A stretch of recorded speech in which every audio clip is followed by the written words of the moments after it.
नमस्ते, हाय, हेलो, कैसे हैं आप सब। चलिए कहानी शुरू करते हैं, जहाँ विकी अपनी माँ के साथ अच्छा वक्त गुजार रहा होता है और उसे पता चलता है कि उसकी माँ अभी अस्पताल से बाहर नहीं जा सकती, वो चल फिर नहीं सकती। और फिर उसके पिता को वो फिर से कमरे में देखकर अपने पिता को फिर से बाहर भेज देता है और फिर अपनी माँ को कहता है कि मैं उनकी दुनिया हूँ और इसलिए अब उनकी दुनिया खुद उनके पास चल कर आई है। हमेशा माँ कहती है कि मैं उनका दुनिया हूँ। और इसी तरह से हंसी मजाक और बातचीत के बीच वो अपनी माँ के साथ अच्छा वक्त गुजार रहा होता है। उसके बाद उसकी माँ को रात का खाना दिया जाता है और फिर विकी अपनी माँ को खुद अपने हाथों से खाना खिलाता है, अपनी माँ के हाथ पोंछता है, मुंह पोंछता है और अपनी माँ को सोने के लिए कहता है। पर तभी वो कहती है, थोड़ा नर्स को बुला देना। फिर वो कहता है, अच्छा ठीक है। फिर नर्स आती है और डॉक्टर और नर्स दोनों ही आते हैं रात के टाइम पे चेक करने के लिए। डॉक्टर चेक करके चले जाते हैं, नर्स को कहा जाता है, बुलाया जाता है, तो नर्स कहती है अच्छा ठीक है। वो नर्स के कान में कुछ कहती है। फिर विकी कहता है कि क्या हुआ है। विकी को कमरे से बाहर निकाल दिया जाता है, पर्दे लगा दिए जाते हैं। विकी कमरे के बाहर रहता है और बेचैन होता है, तो उसके पिता कहते हैं क्या हो गया। अरे पता नहीं क्या हुआ, नर्स अंदर आई और मुझे कमरे से बाहर निकाल दिया। तुम्हारी माँ को फ्रेश होना होगा और क्या। क्या? हाँ, अब तुम मुझे अंदर नहीं जाने दोगे तो कोई तो तुम्हारी माँ की हेल्प करेगा ना। क्या? माँ? ओह ठीक है, तो मैं यहाँ से जाता हूँ। क्या? कहाँ चले तुम? मैं चलता हूँ, माँ का ख्याल रखिएगा। ए, तुम ऐसे कैसे जा सकते हो? हाँ, मुझे लगता है कि मैंने उन्हें काफ़ी परेशान कर दिया। ऐसा नहीं है, तुम्हारी माँ तुमसे मिलकर बहुत खुश हुई, लेकिन वो मेरे साथ कंफर्टेबल नहीं थी इस मामले में। इस मामले में तो वो मेरे साथ भी कंफर्टेबल नहीं थी। जब उसे होश आया और उसे पहली बार बाथरूम जाने की इच्छा हुई, तब जब वो जा नहीं पा रही थी, उसके चेहरे की वो बेबसी, उसके पिता कहने लगे, मैं मैं उसे बयां नहीं कर सकता। उसके पिता की आंखों में आंसू आने लगे। वो रोते हुए अपनी बेटी के गले लगते हैं और कहते हैं, मैं उसे इस तरह से देख नहीं पाया। वो खुद को कितना कोस रही होगी, खुद से किस तरह से नजरें मिला रही होगी। जब कोई इंसान पूरे होश में होता है और उसे इस तरह से खुद को देखना पड़ता है तो कितना बुरा लगता होगा, कितना घिनौना लगता होगा कि उसकी फैमिली वाले उसके साथ,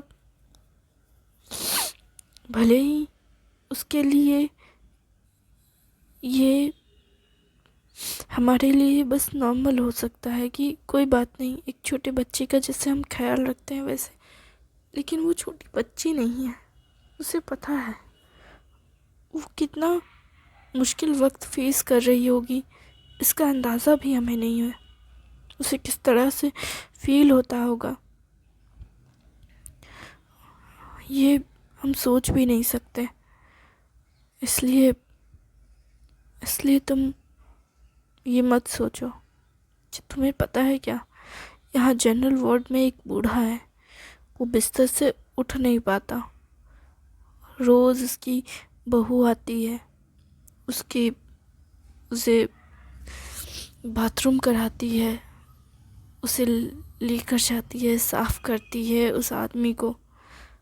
वो बूढ़ा हमेशा कहता है कि भगवान मुझे मार क्यों नहीं देते, आखिर मैं इतना बुरे हाल में क्यों हूँ।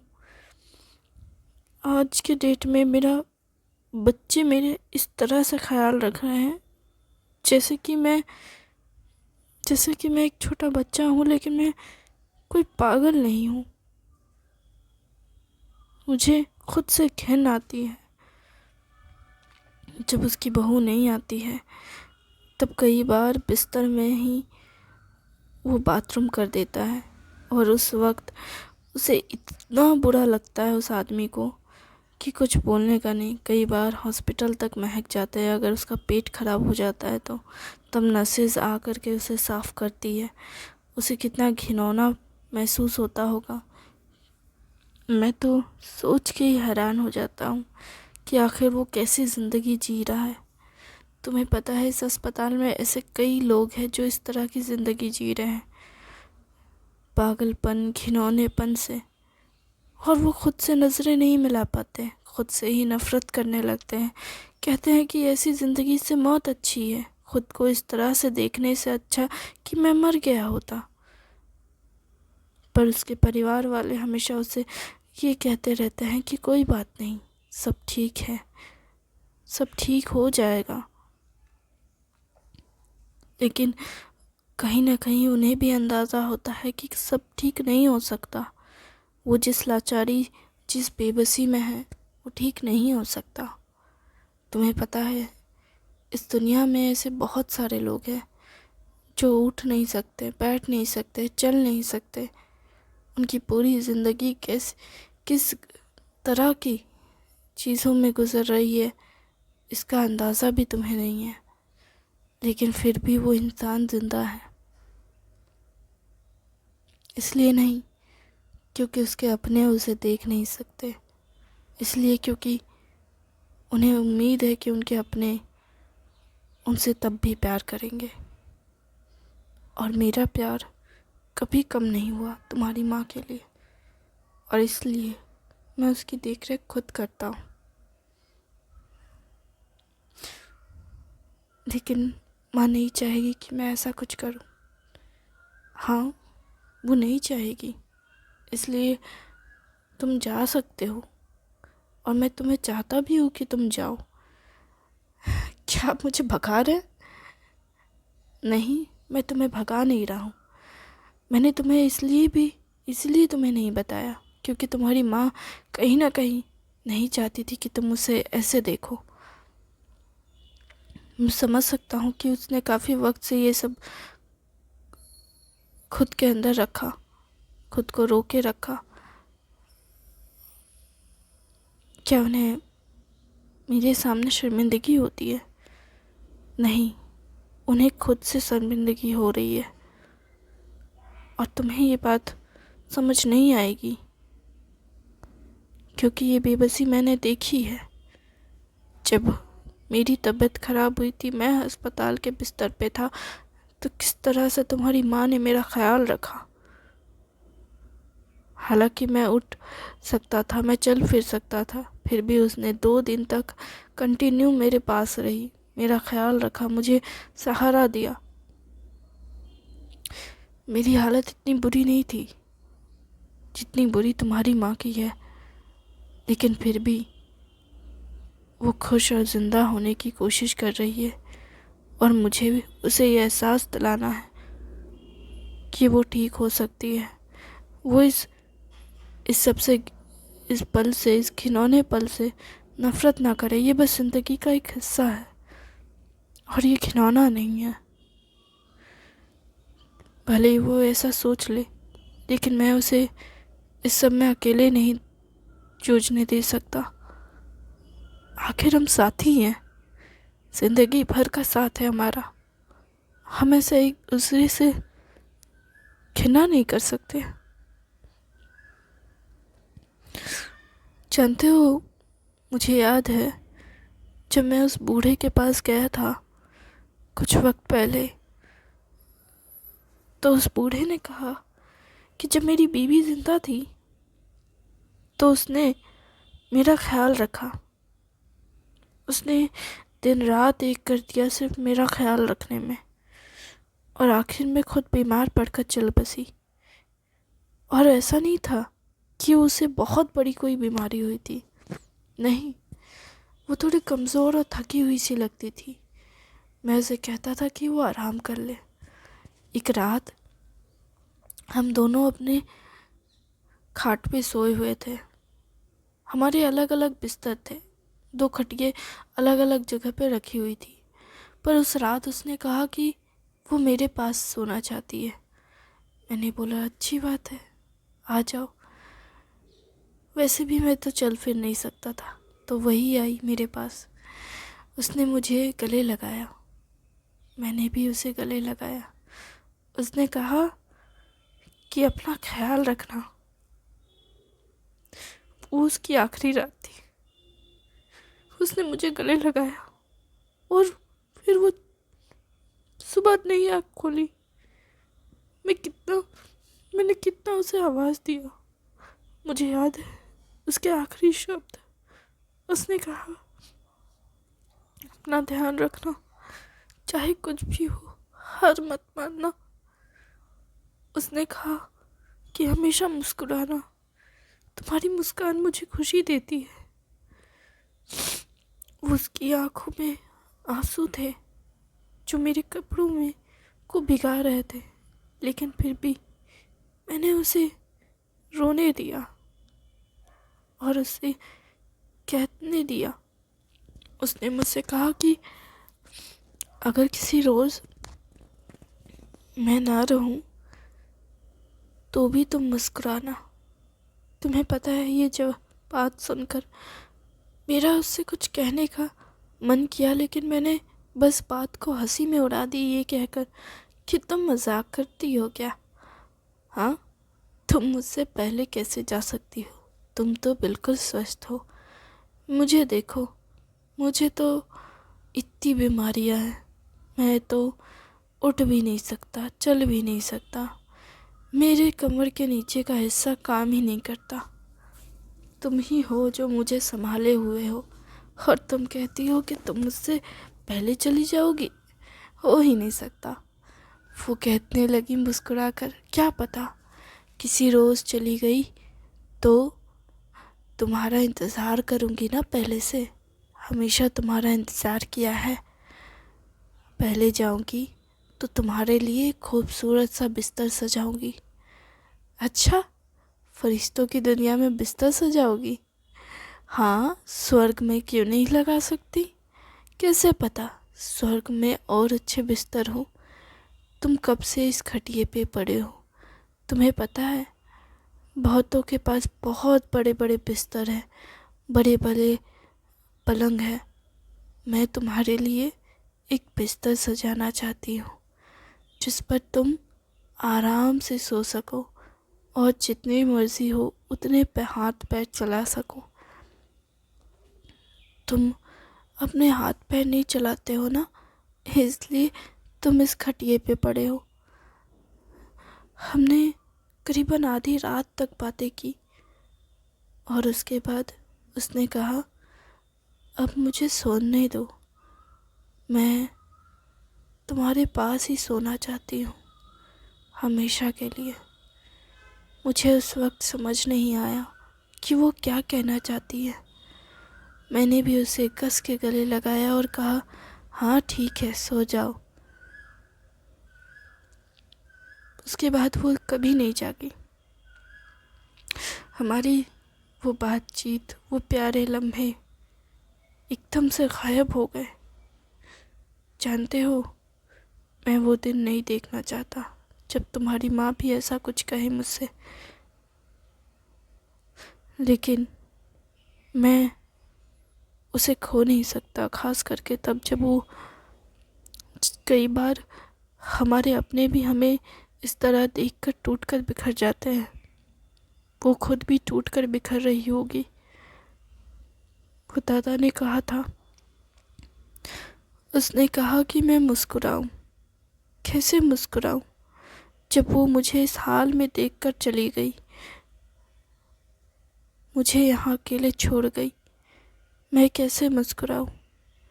क्या वो मेरी देख रेख करके परेशान हो गई थी, या वो मुझे इस तरह से दर्द में देख ही नहीं पा रही थी, इसलिए मुझे छोड़कर चली गई। मैं आखिर कैसे मुस्कुराऊं? मैं ये समझ ही नहीं पाता कि वो आखिर मुझे मुस्कुराते हुए क्यों देखना चाहती थी। जब उसकी विदाई का समय हुआ तो मुझे उसके मांग में सिंदूर भरना था। आखिरी बार उसे दुल्हन की तरह सजाना था। मैं कितना बेबस था, मैं तो उसे सजा भी ना पाया। आखिर में मेरे बच्चों ने मुझे उठाया और मुझे उसके पास ले गए और उसे मेरे हाथों से सिंदूर डलवाया। मैं कितना बेबस था कि मैं खुद चलकर उसके पास जा भी नहीं पाया। मैं बस चिल्लाता रह गया। मेरा एक मन किया कि मैं उसी आग में जल जाऊं जिस आग में वो जल रही है, पर मैं चाह भी तो नहीं सकता। मेरा तो मन किया कि मैं खुद को ही आग लगा दूं घर में, पर मैं उसके लिए भी जा नहीं सकता। मेरे बहुओं ने मेरे आसपास जैसे 1000 लोगों की भीड़ लगा दी हो और वो लोग बस मेरी तरफ बेबसी से देख रहे थे, जैसे मैंने अपना कोई कीमती खजाना खो दिया हो। पर वो कीमती खजाना नहीं था, वो तो मेरी जिंदगी थी जो मुझसे दूर चली गई, मुझे छोड़ गई इस दुनिया में, इन लोगों के बीच जो बस मुझे बेबसी और लाचारी के साथ देख रहे हैं। मैं कैसे कहूँ उससे कि मैं उससे कितना प्यार करता था और किस तरह से वो मुझे छोड़ गई। मैं उस बूढ़े की हर भावनाओं को समझ सकता हूँ, इसलिए मैं तुम्हारी माँ को एक पल के लिए भी अकेला नहीं छोड़ सकता। इसलिए भी मैं नहीं चाहता था कि तुम यहाँ आओ, क्योंकि वो शायद तुम्हें इस तरह देख दुखी होगी। भले खुशी और सुकून का पल महसूस हो, लेकिन फिर भी दुख रह ही जाता है कहीं ना कहीं। और कई बार सामने वाला वो दुख समझ ही नहीं पाता। कभी कभार समझ आ जाता है और कभी कभार नहीं समझ आता। इसलिए हम बस कोशिश कर सकते हैं कि वो दुख के पल, वो दुख के बादल उसे ही सिर्फ घेरे ना, उस बादल के नीचे हम भी उसके साथ रहें, उसका हाथ थामें, ताकि उसे पता हो कि उसके दर्द में हम भी हैं, उसके साथी, और वो अकेले नहीं है।